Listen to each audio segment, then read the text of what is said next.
Bonjour Hachem, bonjour maître du monde, j'espère que tu vas bien.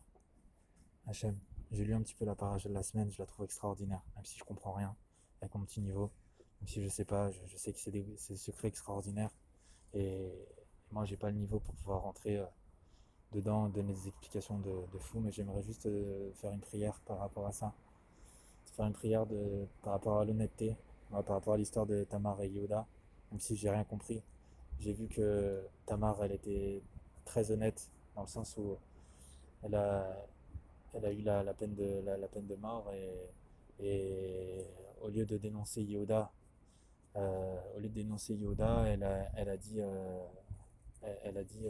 celui qui reconnaît ces trois objets-là, et ben il va, celui qui reconnaît ces trois objets-là, et ben il va, c'est de lui dont descend en fait mon fils quoi. Donc qui reconnaît ces objets-là. Quand elle dit reconnaît, ça veut dire reconnais, Yoda s'il te plaît, reconnais le truc et, et à vous ce que tu fais. Yehuda, il aurait très bien pu se dire ah, attends, c'est bon, personne n'est au courant, ça va, moi je suis le chef du Sanhedrin, de toute façon, voilà, si elle meurt, bah, de toute façon, personne ne sera au courant, et moi je continue mon petit truc, quoi. Non, pas du tout. Yehuda, il a écouté son cœur. Yehuda, tout de suite, il a reconnu. Il a pas attendu, il n'a pas analysé, il n'a pas cherché à comprendre. Il a tout de suite reconnu que c'était lui qui avait fait ça, parce que il a fait ça pour engendrer le Mashiach. Et il savait pas du tout que c'était sa belle-fille comme elle s'était voilée. Donc il a reconnu tout de suite. Et elle, elle a été, euh, elle a été libérée. Et on voit de là aussi pourquoi c'est important de ne pas faire honte à son prochain.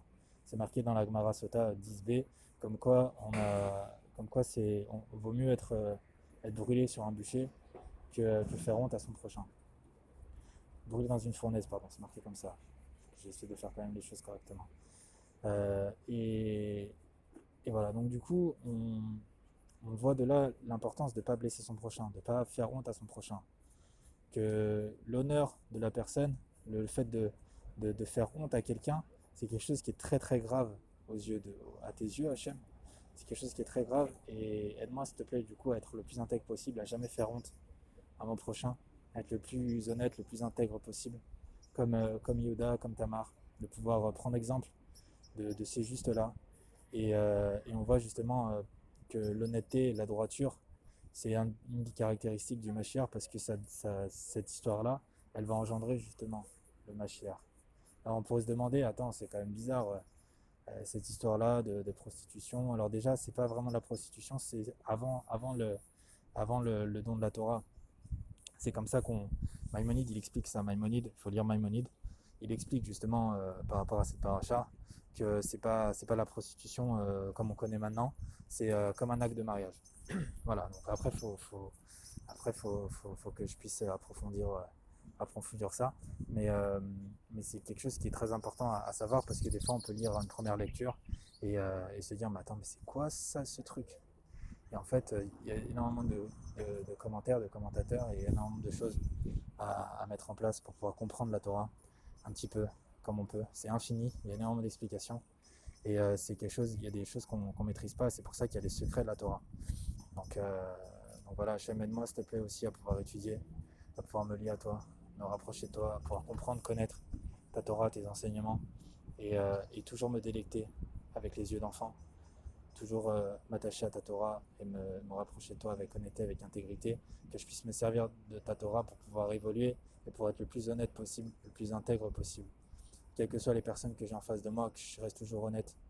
Parce que quoi qu'il arrive, on n'a pas à perdre d'être malhonnête. Au contraire, on a tout à gagner d'être honnête et tout à gagner de pouvoir être juste, franc. Alors Hachem, je t'en prie, aide-moi, je t'en prie. Aide-moi, aide-nous à être dans la vérité. Parce que on va être vrai, plus on va être dans la vérité, plus on va attirer la vérité.